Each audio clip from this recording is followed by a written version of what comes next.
There we Okay, this is Dan Whitman, and it is January 26th, 2026. This is our modular extension of international crisis management, where we're looking at public diplomacy, propaganda, FEME, and all that stuff that goes into those categories. Really honored to have Rick Ruth here today. If you're not, I'm guessing you're not familiar with Rick Ruth because he never made an effort to become a very public person. And yet, for 30 years, tell me if I'm overstating this, Rick. For 30 years, he kept public diplomacy alive in Washington. I may be exaggerating slightly, but nobody has done more cleverly in a more devoted fashion for public diplomacy in Washington than Rick Ruth. Um, Rick, over to you. If you'd like, you can start with anything you'd like, of course, but we might consider um, your activities in the late 60s, early 70s, I think, with the U.S. exhibitions in Moscow, if you would like to talk about that. Let's see. Sure. Um, Everybody, this is Rick Ruth. Rick, Well, over to you. Uh, thank you very much, Dan, and welcome to everyone. I hope you can hear me all right. Just yes. one procedural thing. You probably noticed that my picture says Tanya Ponomarenko under it, at least on my screen. That's because that's my wife. It is her computer I'm using. But Ah, this is actually Rick Ruth talking. The but it helps make the our Ukrainian guests feel a little bit more at home, seeing a name like Ponomarenko. The well, now we're very curious, Rick. Who is Tanya Ponomarenko? She's my wife of Incredible. How did I not know? Um, this is this is marvelous. This is marvelous. the Thank you. most important thing about exhibits. You mentioned the U.S. Exhibits in the former Soviet Union, and that is they were a great source of matchmaking because that's Ah, where my wife and I met in 1975 in Tashkent, when it was, of course, still part of the Soviet Union. And we were on a United States government traveling exhibition about life in the United States. And it started in Tashkent and moved to Baku and moved to Moscow. Um, and this is that's where, wonderful, but I thought that matchmaking was to be avoided. I'm saying this tongue in cheek. well, of Uh, course, well, we were all Americans, so that was all fine, you know. The, okay. um, you know, The exhibits were a classic example of uh, American public diplomacy and outreach. They don't exist anymore, of course. They ended some years ago. But back when the United States and the Soviet Union were the primary rivals in the world, uh, we always engaged in of a wide variety of public diplomacy activities, cultural and informational, back and forth with the Soviet Union, because you can call it, you can be slightly cynical and say it's what Theodore Roosevelt called walk softly and carry a big stick. You know, be nice to people, be respectful, engage them, get their ideas, tell them your opinions, but always be ready, to defend your own rights and interests. Um, the but there was such a profound lack of communication between the peoples of both countries that the US government and the Soviet government both reached out to have these kinds of traveling exhibits in each other's countries so that primarily young people, but people of any age, could talk back and forth to each other. Now, there was one fundamental difference between the exhibits which the United States had traveling in the Soviet Union and which the Soviets had traveling in the United States. And that is the purpose of the American exhibit was to talk about anything that the Soviet visitors, Uzbeks, Russians, Tajiks, it didn't matter, were citizens of the Soviet Union, to talk about whatever they wanted to know. They asked the questions. They asked about life in America, politics in America, crime in America, good things, bad things, things they'd heard, things they'd wanted clarified. Our job as exhibit guides, as we were called, was to answer their questions, uh, to answer respectfully, to not engage in, name calling or insults. If somebody said they thought the United States was a terrible, awful imperialist country, we would not answer by saying, "Oh yeah, well, the Soviet Union is a terrible country." We would say, "Oh, well, why do you think that? Let's talk." Uh, the difference on the Soviet exhibits in the United States is they would not discuss anything except the topic of the exhibit. So if it was an exhibit on Soviet agriculture or collective farming, you could not go as an American and ask a young Russian, "Well, what about freedom of religion? What about freedom of speech?" They wouldn't talk about it. They would only talk about the exhibit. So they were not popular. Americans didn't bother to go to them, as one can imagine. Who wants to talk about Soviet collective agriculture? But the American exhibits in the Soviet Union were just remarkably effective. To have a group of 2 dozen, mostly in their 20s, young Americans, men and women, speaking Russian, land, appear in Tashkent in an exhibit about the United States. It will sound like exaggeration, of course, but it was the only thing that could be equivalent was an alien spaceship landing and little green people coming out and speaking your language. I mean, they Wow. were phenomenal. People would line up at midnight the night before to get in at 10 o'clock in the morning. They would wait for hours. And during that whole time, as you can imagine, they were harassed by the militiamen, by the police, about why are you here? Why aren't you at work? Why aren't you at home? Why aren't you in school? They would send people away. People would persist because they really, really wanted to talk to an American and ask the questions they had on their mind. Uh, and so it was, I'll pause for a second here, but there was a phenomenal experience. Really remarkable. And we're struck by, we know how repressive the Soviet Union was. Remarkable that young people and other people would take the risk of being very visible, and perhaps they were being photographed. They took a risk because their curiosity was greater than their fear. Is that fair to say that? Uh, That is exactly right. And of course, they understood. Again, they were often harassed or questioned sharply in the line waiting to get in.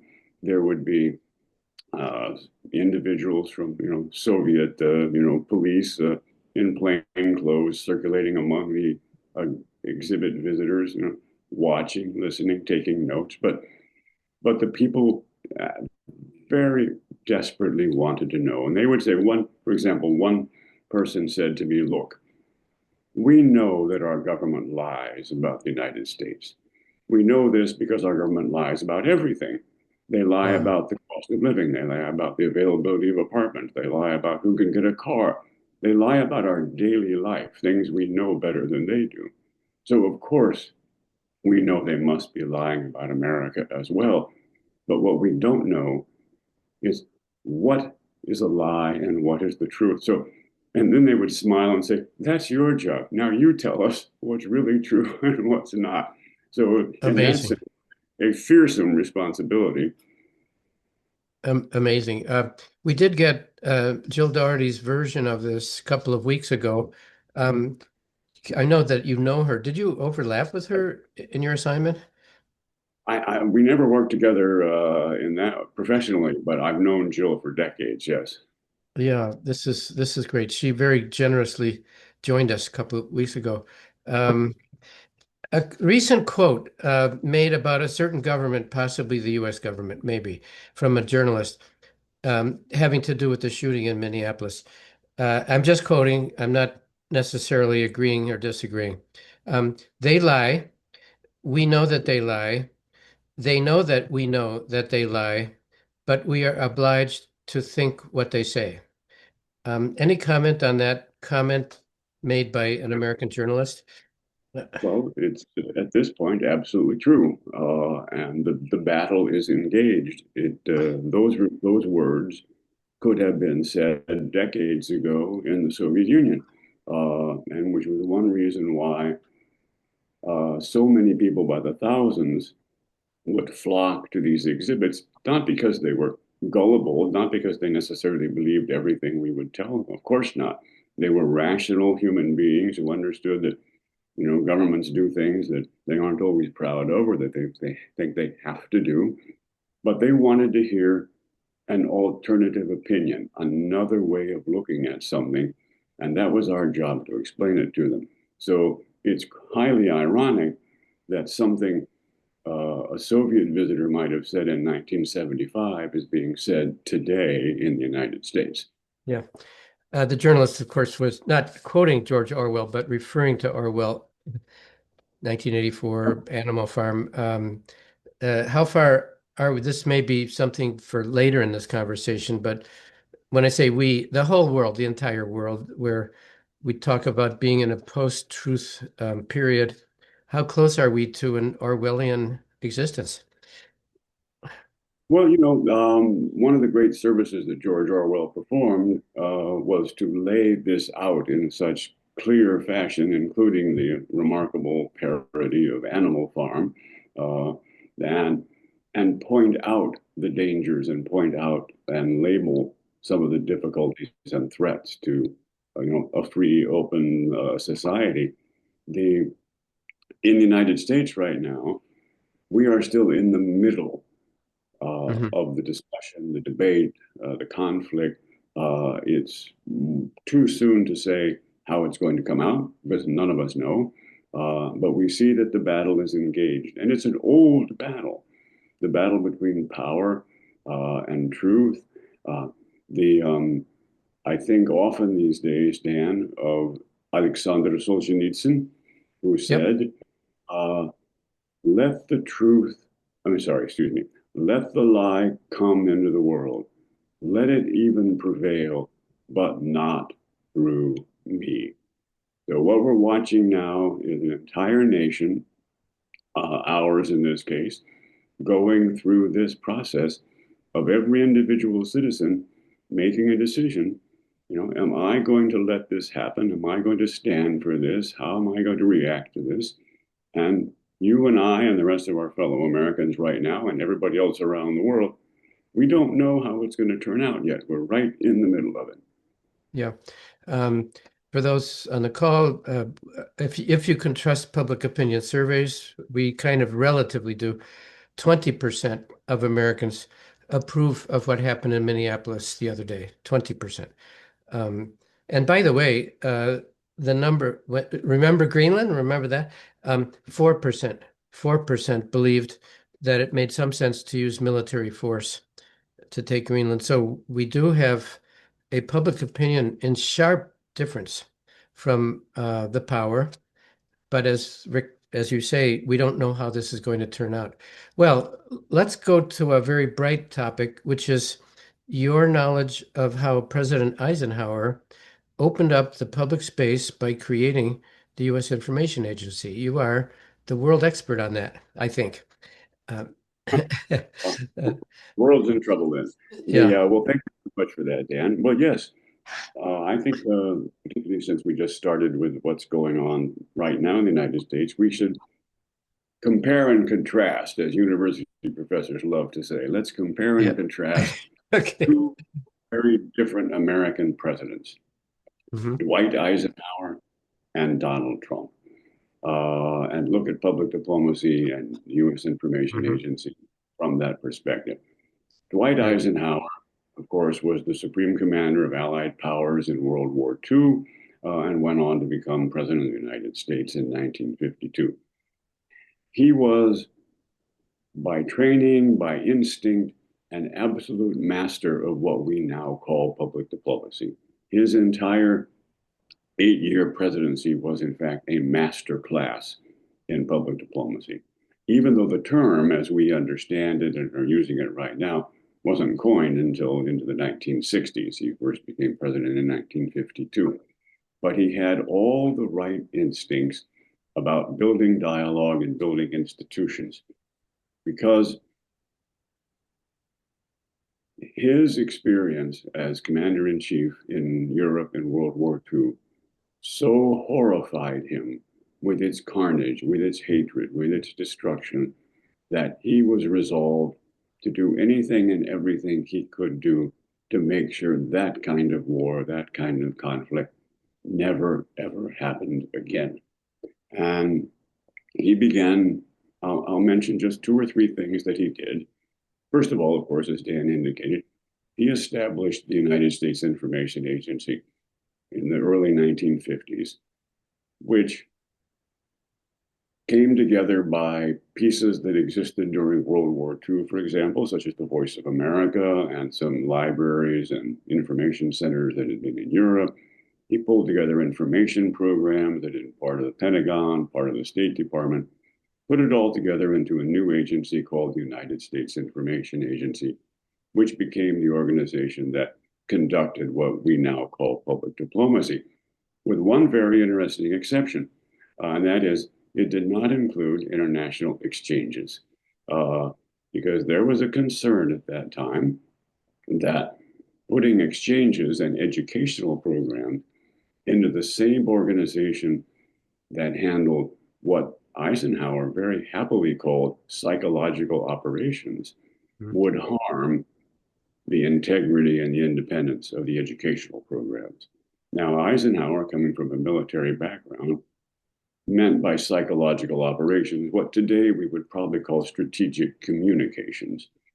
He did not mean propaganda, he did not mean falsehoods, but he meant deliberately using the power of the state to convey information that was, favorable to your side and countering the arguments of the other side. So they kept education out of that. Um, Another thing he did was, for example, he launched what was called Atoms for Peace. Now, this is a bit of historical trivia, and I won't go too far into it, but of course, we were much fresher in memory from having used atomic weapons against Japan at that point.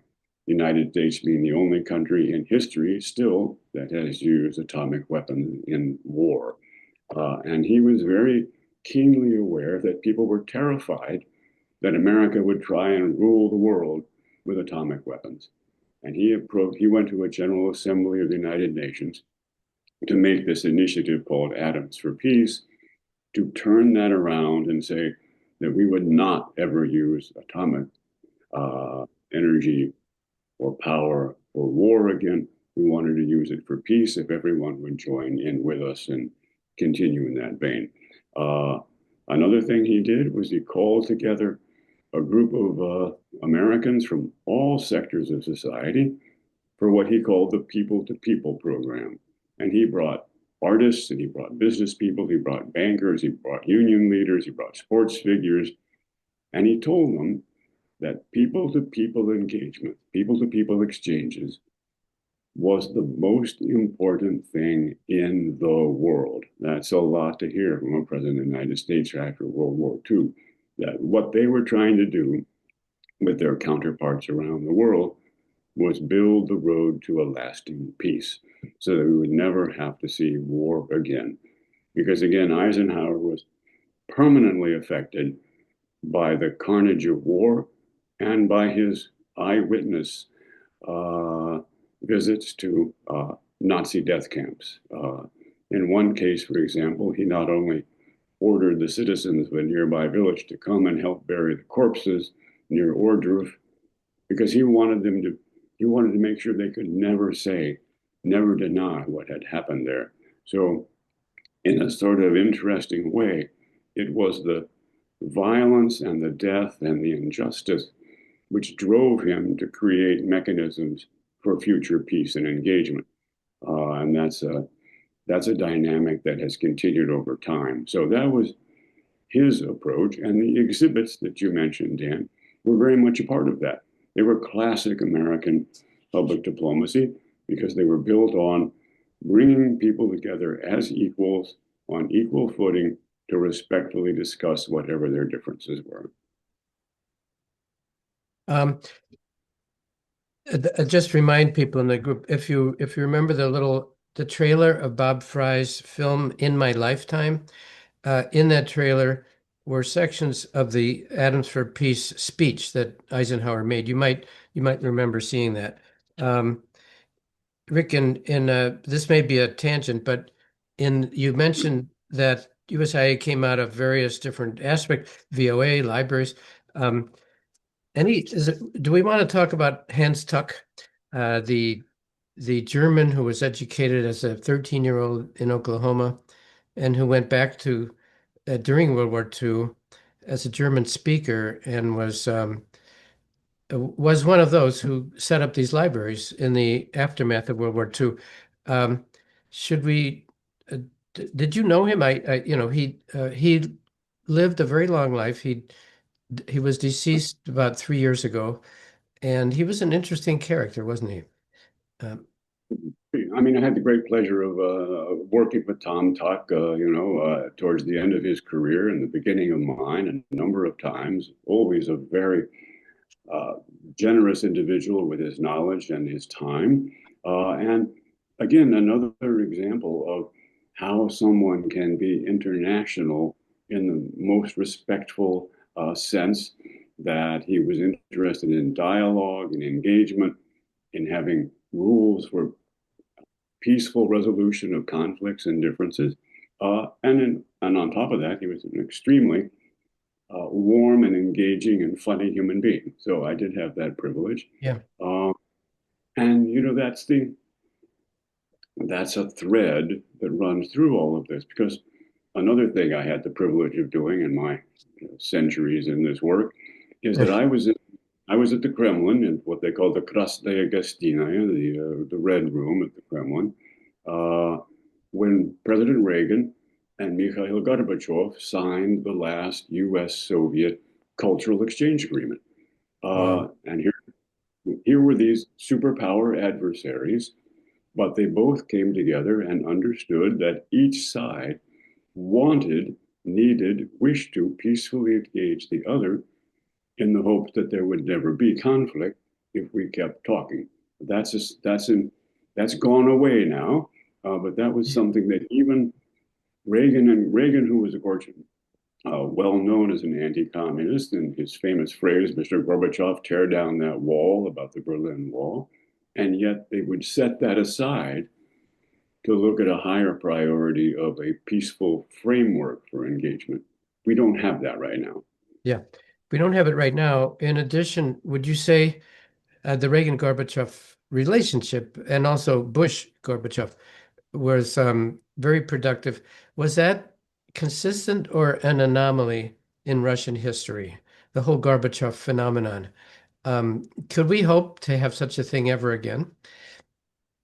Sure. I'm not going to sit here and make any easy predictions about the future of Russia. That's up to the Russian people. Every society, Dan, and all our listeners who are here, we know every society has its angels and its demons. And Yeah. I happen to know, what America's angels and demons are. It takes some real uh, study and attention to learn about another country's angels and demons. But uh, one of the issues that the Russians have dealt with over the centuries is this. I hesitate to choose any particular word, but this tendency they have to tolerate strongman authoritarian rule. Mhm. Uh-huh. They have had very, very brief flirtations with a more democratic system at the time just before the Bolshevik Revolution, at the time of Perestroika and Glasnost with Gorbachev. But they always go back, and this is not the place to go into a deep dive. Volumes have been written on it, but it's one of the demons of Russian society. Is how will they ever rid themselves of this authoritarian rule in the Kremlin and become a more open, equitable democracy? Uh, America, on the other hand, has demons. Let's be fair here. Talk about our Yep. demons. One of our primary demons is racism. The very first slave ship sailed into Jamestown, Virginia, not very long after the Pilgrims came. I mean, we've been dealing with racism in America, and racism more broadly as fear of or hatred of anyone who's other, the immigrant, the foreigner, the stranger. We have a real problem with that in America. And you can see that. You mentioned what's going on in Minneapolis right now. That's part of that tradition. So each society, while we're each grappling with our internal demons, we have to also grapple with each other. That requires delicate Yeah. handling. And I'm not sure that either Russia or the United States have a leader right now who is capable of delicate maneuvering. Yeah. Um, um, let me just mention, maybe you're familiar, Rick, with the book The Wise Men, which is about the six or seven elite people, Harem and Kennan, and the others. I'm in the middle of that, and note we won't go, as you say, deep dive, but I'll just note that the Kennan thinking, which we're tend to be more familiar with, Kennan.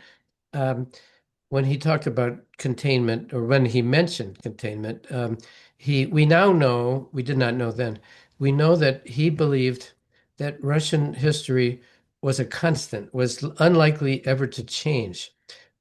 Ironically, his notion of containment did make it change. So there are many paradoxes here. His boss, Averell Harriman, was considered an optimist, and there was a tension between Ambassador Harriman and his, I think, third secretary Kennan. They argued all the time, and I think we can just say QED. We really don't know that Kennan was steeped in history and culture, and he had a very dark view of what Russia's possibilities would be. Harriman went in as an optimist, but then I think he came out very disappointed, I think. Um, Rick, one of the great principles that you espouse, which is so important and so neglected, you just mentioned demons.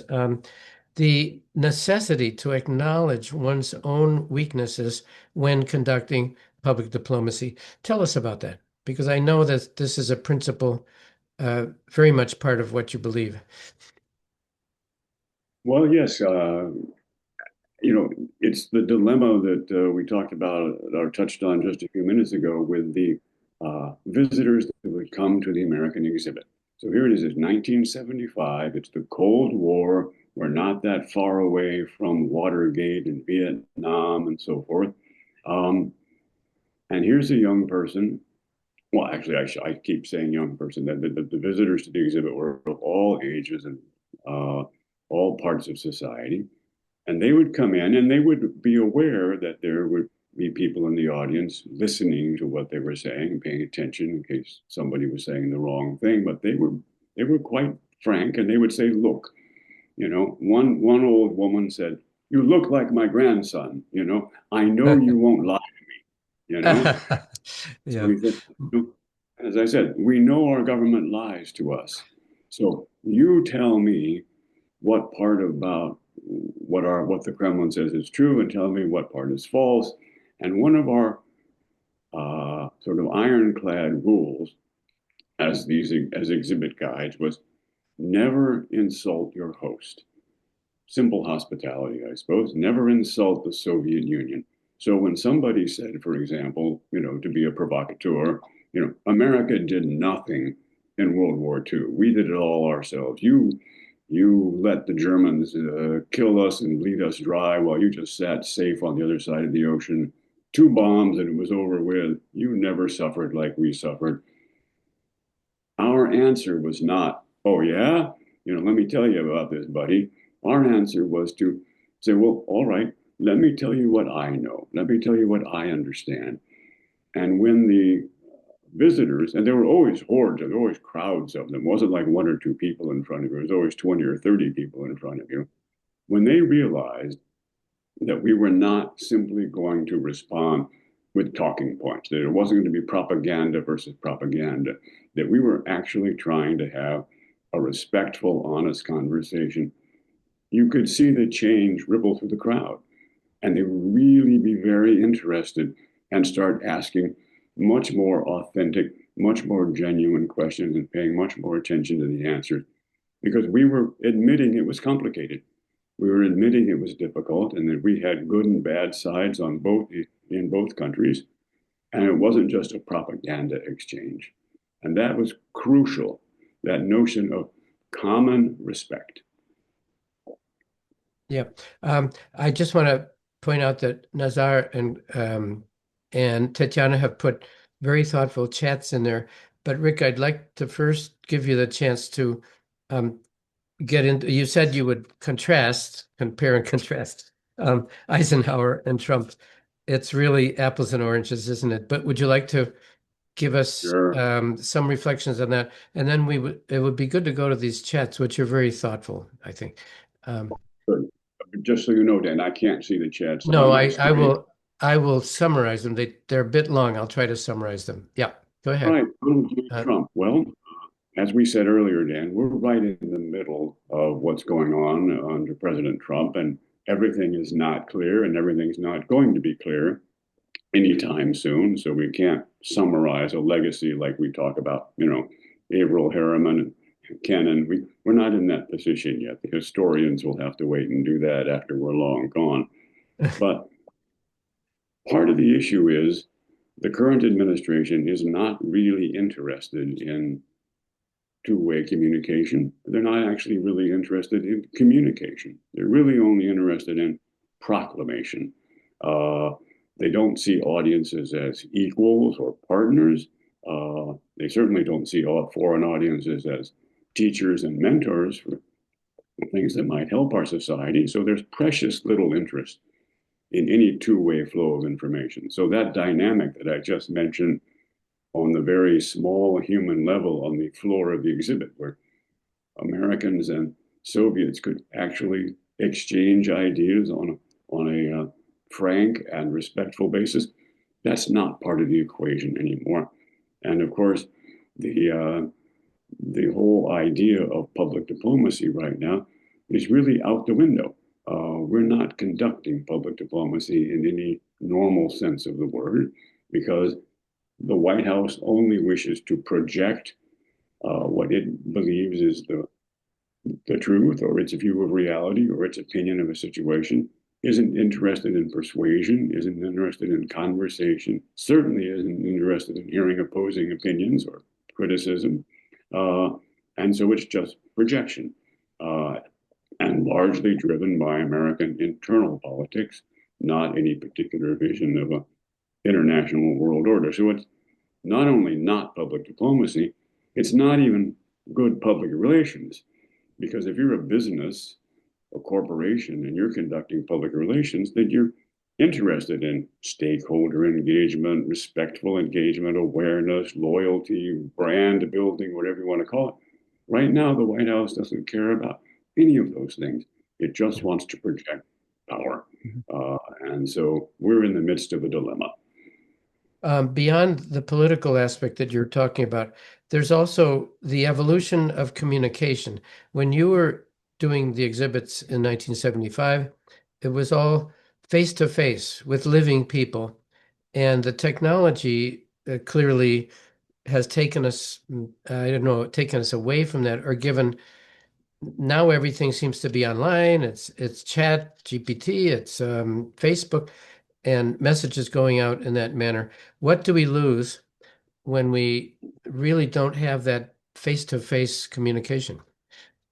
Oh, a great question, Dan. Every advance in technology, particularly every advance in communication technology, brings what some experts have called a techno panic, uh, where everybody about this new thing. And, just for the record, it goes all the way back to Gutenberg and the invention of the moving printing press, where Yes.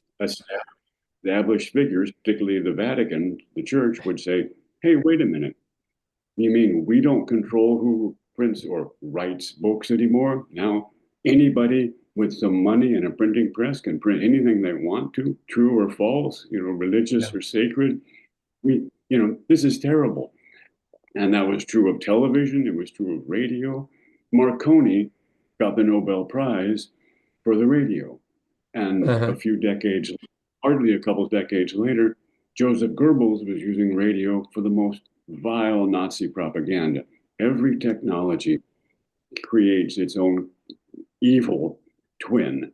And it often seems like the bad actors, the evil people, are much quicker to exploit new technology Uh-huh. than good people, because obviously bad people are unconstrained by law or religion or truth or decency. They just plunge ahead, whether it's organized crime or whether it's authoritarian leadership, while good people are still trying to get their cells Um, together to deal with the new phenomenon. So with AI and communication technology, again, we're right now in the middle of a major techno panic where it looks like all the old standards are falling apart and we're not sure what's going to replace them. this is a very balanced view you're giving us. I'm guessing that in your heart, in your emotions, um, do you miss the times when people talking face to face, as you did in those exhibits, um, disregarding the theory, the logic? Do you miss those times? Do you find that something was lost? Oh, yes, absolutely. Yeah, I mean, yeah, Eisenhower is one of my personal heroes. I don't mind saying that.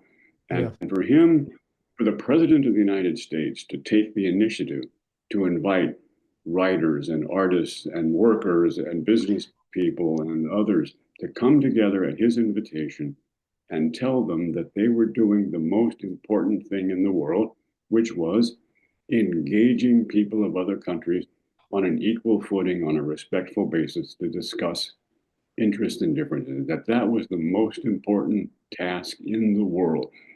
That seems like ancient history Yeah. now, but it's still true. As far as I'm concerned, it's still the absolute truth and what we need to get back to. Between Eisenhower and Trump, there are many other presidents. Um, do any of them merit mention at this point? Truman, Kennedy, Reagan, Carter. I mean Carter with USICA. Is there any point during that long period that you think we should highlight in understanding the evolution of public diplomacy? Uh, Well, most there, I mean, some of it is what we would call inside baseball. They don't play baseball in the social. So yeah, uh, it's certainly. sort of it's arcane. It's a sort of a specialty topic. The main impression I have is one of consistency.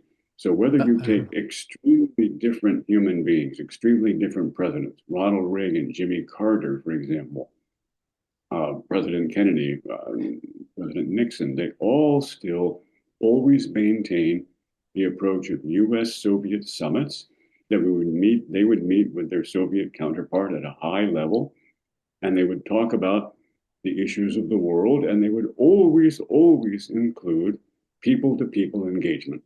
Uh, Uh-huh. Even under the arch anti-communist Ronald Reagan with Charles Z. Wick, who Right. I was Charles Wick's executive assistant for 4 years.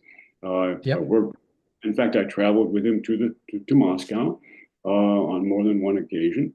Uh, they always still believed that dialogue was the answer, that we must never fight each other, that we should not hate each other, no matter how much we disagreed about values and world order.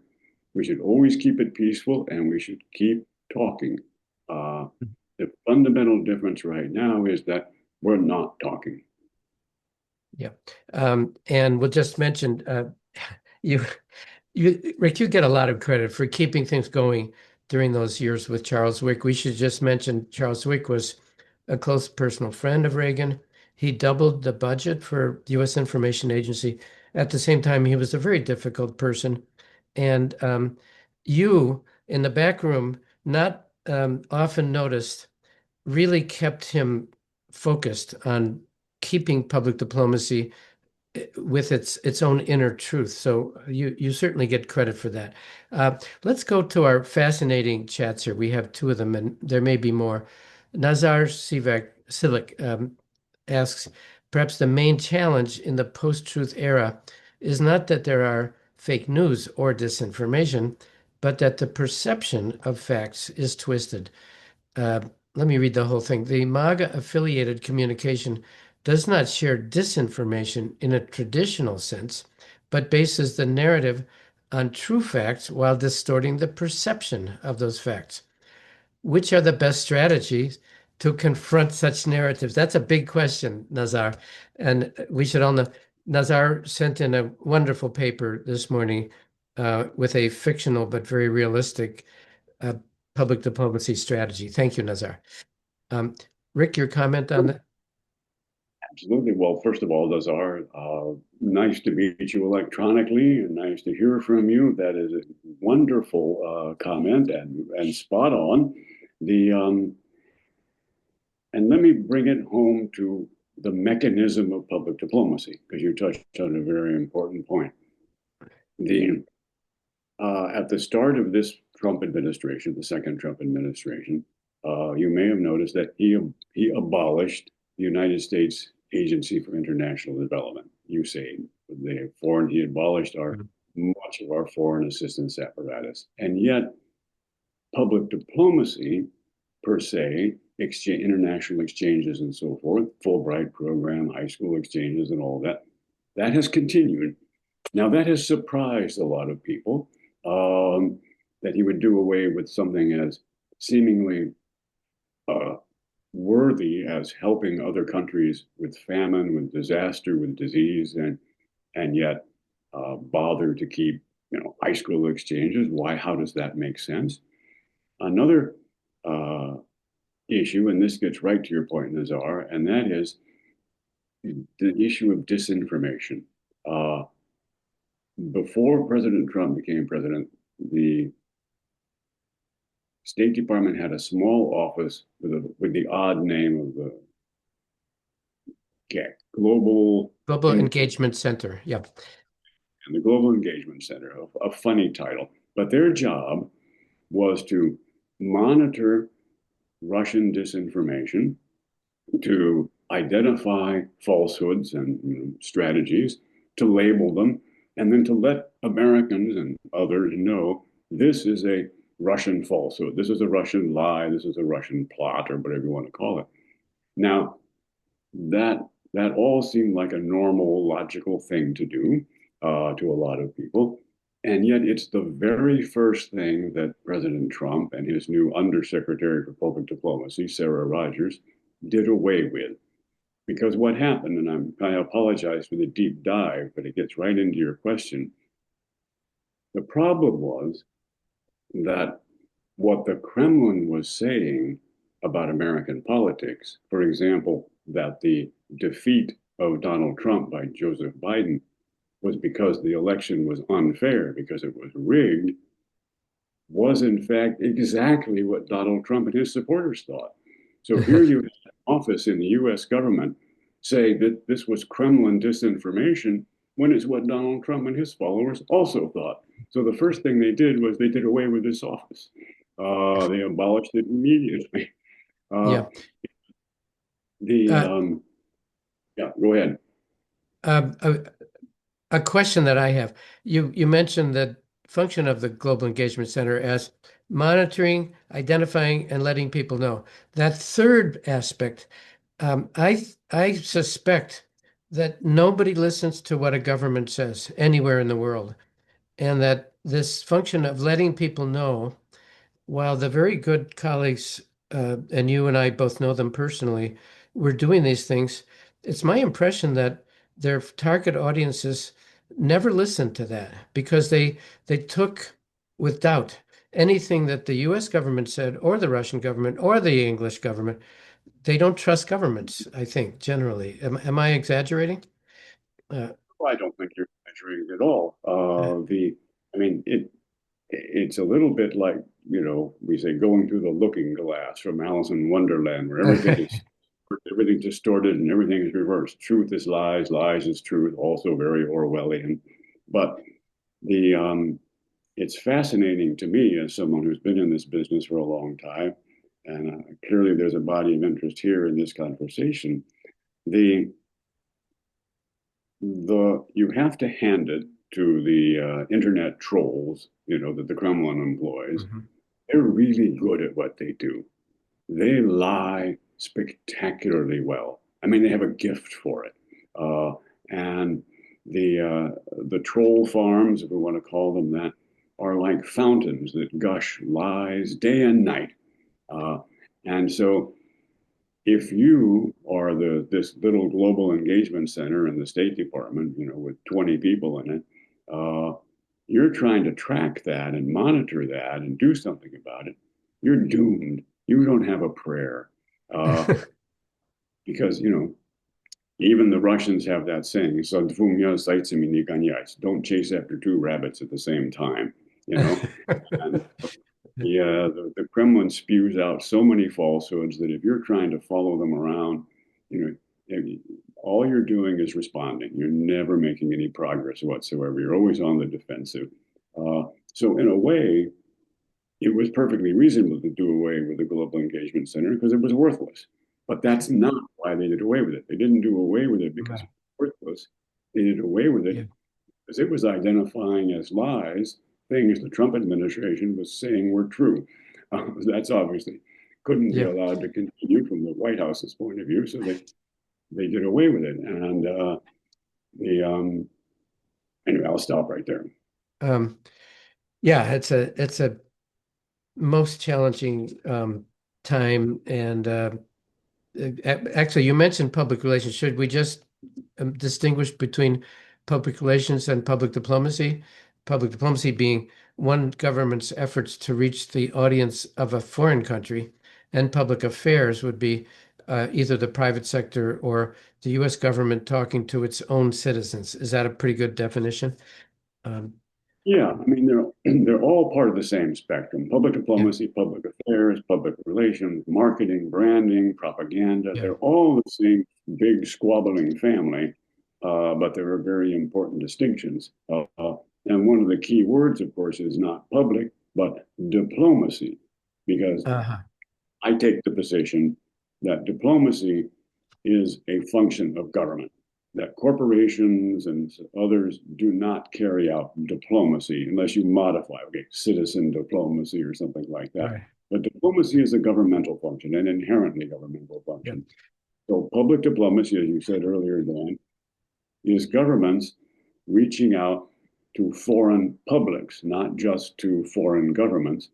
But the key thing before this current time is that reach out had to be transparent. It had to be, in other words, we weren't trying to fool anybody. We weren't trying to hide anything. I mean, here we were in 1975, 24 young American men and women in Tashkent in a big exhibit with tens of thousands of people going through it. It was absolutely and completely public and open and transparent. And Right. that's a key difference to what Mhm. of what goes on with disinformation, for example. Right. Tatiana, I promise we'll get to your chat. First, Rick, let me just, I don't think there's a real good answer to this, but the whole point of what we're doing in January and February is to see, is there anything that anybody can do to counter FEME, disinformation, whatever you want to call it, propaganda? I don't know if anybody has found the formula for doing that. Do you see an evident answer to that? Um, I, I am absolutely confident that even if I don't know what the answer is right now, that the answer will emerge. Because again, uh, this idea of sort of the techno panic. I mean, first, radio was a gift, and then it could be used in a hostile manner. Then television was a gift, but then television could be used in a hostile manner. Then obviously the internet and so forth. So it takes human beings don't change the way technology changes. I mean, if you look at the history of from the spear or the bow and arrow to the machine gun, that's not the way people change. Uh, if you look at literature, if you look at poetry, if you look at novels, if you look at art, you see that what was written uh, thousands of years ago, whether it was in the Bible, whether it was in the Quran, whether it was whatever ancient literature it was, in Persian tales, we still understand that. We still understand it perfectly. Even though I couldn't use a bow and arrow, and somebody from that couldn't use a cell phone. The technology changes with spectacular speed, and it takes human beings generations to figure out how to cope with it to digest it, to work it into a humane system. So with not just the internet, but now AI on top of it, Dan, you and I and everybody here, we are right smack in the middle of a huge upheaval in human behavior and understanding. And we're not going to know whether we're, no matter how desperately we wish it, we're not going to know Mhm. what the solution is or what the, but I have the faith, and I'll be quiet in a second. I believe that once people have digested a bit more of the impact and the shock, if you will, of this new technology, we will get back to where we understand and realize that the most important value is human authenticity and that we need to be in touch with each other again directly, and that people to people engagement will not only continue but will revive and prosper. That's my Thank you dream for scenario. that. Thank you for that, Rick. And human authenticity in the quotes that I selected from you that I've shared with this group. Human authenticity is way up there and does include the acknowledgement of one's own faults, I think. We have a power couple here, Tatiana and Sergey, and they both have chats today. Tatiana says, where do you locate the ethical and practical boundary at which strategic communication in democratic states starts to mirror authoritarian propaganda practices? Like some US communication strategies partially mirrored Soviet methods during the Cold War. That may be debatable. Second part of her chat. Based on your experience, what are the most striking cases in which this boundary became blurred? That is, truth and falsehood. Additionally, are there situations in which strategic silence or non-engagement could be more effective than direct counter communication in response to disinformation? That's a pretty long chat, and I can go back over it, Rick, if that's helpful. But yeah, the sometimes blurred line between even in the best of cases, the absolute truth and the blurring, the slight falsification of a given truth. Does that come through? Uh, Oh, no, I mean, excellent comment slash question. And now, when you get to that level of that question, which is a very sophisticated level, and I appreciate it, is we start to move from the political realm, from the diplomacy or public diplomacy realm, into the world of human psychology. Who are uh-huh. human? How do we think? How do we operate? Or if not just human psychology, human pathology. Um, Yeah. and the, I mean, the fundamentals of public diplomacy, as the United States has traditionally practiced it, is that it must always be transparent. It must Mhm. always be above board. Everyone knows what we're saying. Everybody knows why we're saying it. Everybody can look at everything. And that it's meant to be true. Edward R. Murrow, who was one of the pillars of public diplomacy for many years, used to always stress it has to be true. And of course, we can dispute what truth is, but I think we all understand what he was talking about. Uh, and it cannot be intended to do harm. Uh, Now, and we can argue about whether modern sort of state to state communications and propaganda efforts are in fact propaganda, if they are truly false, and that the Kremlin and the White House are comfortable with them being false, if they're meant to do harm to people, and whether that's something that, again, leaders are comfortable with. But the fundamental essence of public diplomacy has always been that it was open, transparent, truthful, and not intended to do harm. Uh, Mhm. we make our own decisions on that now. Yeah. And Silence, I love. yeah, Yes, no, I silence. was just going to add that, yes, consider Well, Joe Biden's silence every day that he's maligned. Um, I mean, but governments, like any individual human being, governments pick and choose what to be silent about. And sometimes, if something happens in the world and nobody talks about it, that's the most powerful statement you can uh-huh. make. Hmm. Silence can be absolutely as powerful, even more powerful than speech. Wow. No, and I'm talking about like almost every day, comments, really malign comments are made about Joe Biden. He never responds. And to me, that does have a certain power. Well, I mean, I don't, we're not here to talk about American politics internally, but if you look at the American population, the size of the population, the number of voters, the breakdown of the population by men, women, different ethnic groups, and so forth, we are the same country that elected and then re-elected Barack Obama. And yet Yep. now we re-elected Donald Trump with only the most minuscule change in the actual makeup of the electorate. So something else is going on here. That's not the topic of our discussion here, but being silent about what problems are can be devastating in the same way that if a patient isn't honest with his or her doctor about what their symptoms are, if you lie about Mhm. them through silence and you don't say, well, doctor, I have this problem and that problem, nobody's ever going to address it. So I think it was John Milton who said that he never fears for the truth as long as the truth can fight on an equal footing in public with lies. Wow. Yes. And he also said, heaven and hell are easily interchanged in people's imagination. Milton said that too.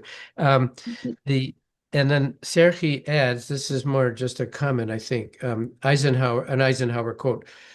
Though force can protect in emergency, only justice, fairness, consideration, and cooperation can finally lead men to the dawn of eternal peace. Serhi adds, this is exactly what we need today, this notion. Um, that's And agreed. I Yeah, okay. mean, Um, if you look at human history, whether you're, I mean, just, so quickly, but I mean, you look at the Sermon on the Mount, you look at Buddha, you look at some of the teachings of the Quran, you go to Gandhi, you go to Tolstoy, you go to Martin Luther King. There is a consistent body of understanding, of faith, of belief that goes through human history that believes in justice and fairness and kindness and thoughtfulness and decency. Uh, and that has always been at odds with tyranny and evil and cruelty, whether it's, whether it was the famine in Ukraine, whether it was the Spanish Inquisition, whether it was the European destruction of the New World in Latin America, whether it was American genocide against Native Americans. These are the angels and the demons. And that's, as I said, when you run into the issues of human psychology and human nature beyond politics. Because we all know, for example, that one of the hardest things for any human being to ever say is, I was wrong. Uh, right, and right. the longer you have advocated a certain position, the more vocal you have been about it, the more public you've been about it, the more money you've spent on it, the more relationships you've broken up because of it, uh, the harder it becomes for any American, any human being, I should say, to admit they were ever wrong, uh, till you get to the point where they can't do it anymore.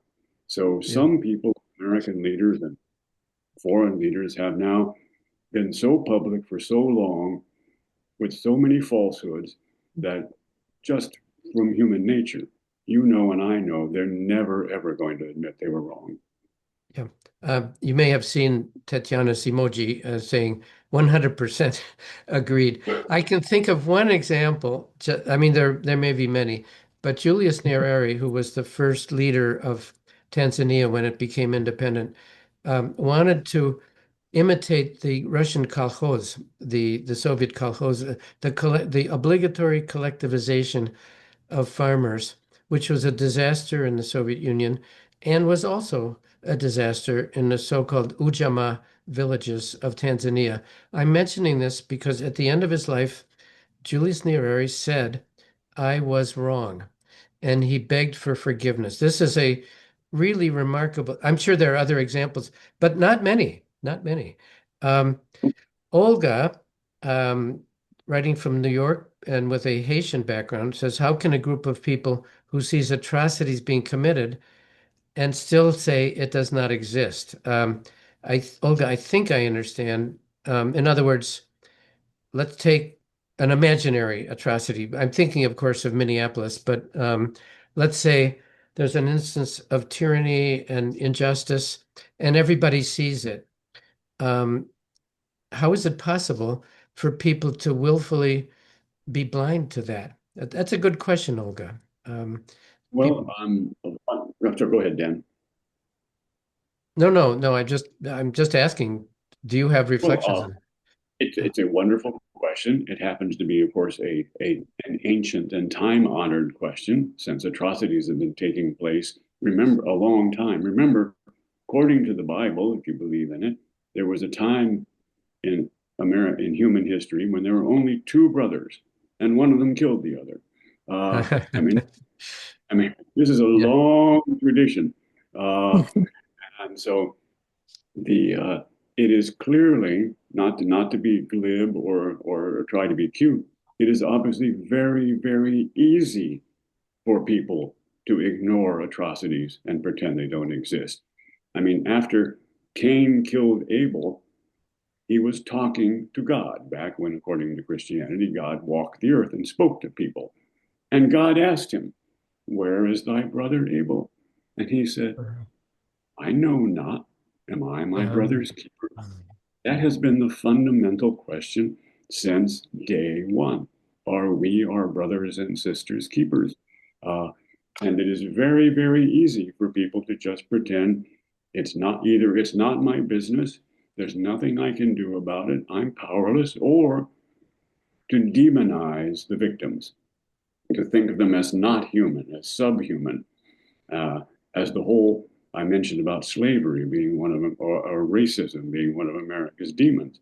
Because look at the institution of slavery, the the deadliest war in American history, the war that cost the most American lives, was our Civil War, which was fought to preserve the right to own other human beings. That's that's monstrous. And yet that's part of the American history and part of the American tradition that we have to understand and deal with.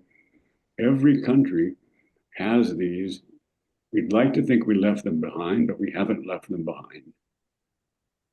um, well, you've given us enormous insights, Rick. Let's work towards a conclusion, um, because the 20 people on this call are gathered in these sessions to think about what they may be able to do in dealing with disinformation coming from the Russian Federation or wherever else, both conceptually, theoretically, but also in a practical sense. If you had if you had 20 motivated people wanting to do something about this, Rick, would you have advice for them on how to go about it? Well, I mean, yes and no, but it's the kind of advice that probably won't be considered terribly practical in a day-to-day operational sense, because there are several things that I value in the world. Uh, they tend to be kindness, thoughtfulness, and honesty or integrity. And it all begins with each of us displaying, exhibiting, operating on those principles in our daily lives, in our one-to-one personal, family, neighborhood, work situations, and then trying to expand beyond that step by step, uh, doing one good thing at a time and building on it. Now, if you're in a society where you're allowed to protest freely, where you're allowed to demonstrate in the streets, to write to the news organizations, to call members of your parliament or legislature, then of course do all those things. If you're in a situation where that's going to cause you serious harm, I'm not going to be brave on your behalf. I'm not going to say to somebody in an authoritarian society, somebody in China or North Korea, get out there and, make your voices heard. if that's going to be sudden death for you or your family or your friends. Everybody has to make that difficult calculation. It may be interesting, Dan, and you may know this, but if you go to the State Department website and you look at travel advisories and Oh you look at yeah. the travel Yeah. advisory for Russia, it tells any American planning to travel to Russia, they should make a will, that they should write down their funeral arrangements, and they should leave a sample of their DNA with their doctor Oh my because they're gosh. not coming back. And the Yeah. chances are, I mean, it's a dangerous world, and I'm not going to be sit here in Northern Virginia and be brave for somebody else and tell them you get out there and fight.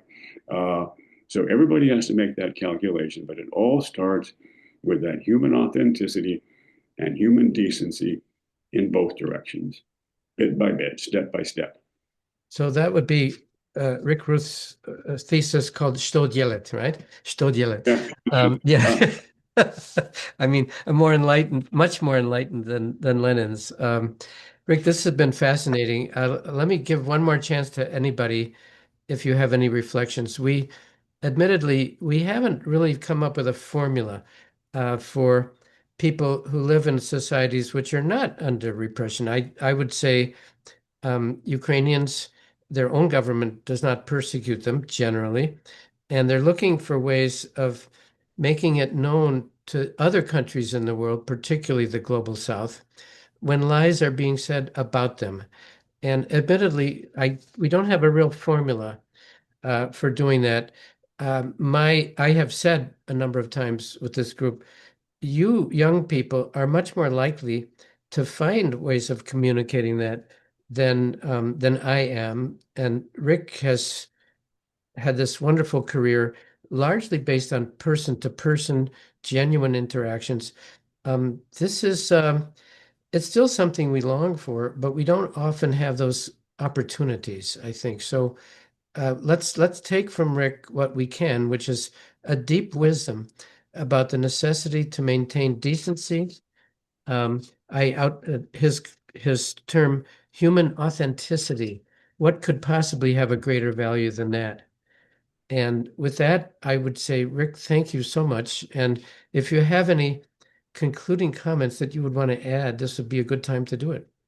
Um, well, thank you very much. First of all, thank you, Dan, for this opportunity. I'm the one who's honored to be here and privileged to talk to these young people, these young Ukrainians. God bless Ukraine, Slava, and I can only hope that things will get better. The What people can do is what people have always been able to do: reach out, engage, make common cause. Uh, and again, as Solzhenitsyn said, the lies may come into the world, but not through me and not through you. That's the best we can do for starters, and that becomes the bedrock building block upon which others can work. And we say to you, дуже дякую. Thank you so much. Большое спасибо. Everybody on the call, I hope you'll join us Thursday for Barbara Slavin. We need to notice what's happening in Iran these days. It's very dramatic, and Barbara, in my opinion, is the Washington expert on that. So let's gather again Thursday at 10 for Barbara Slavin. Thank you, Rick, and thanks everybody who joined us today. Goodbye for now.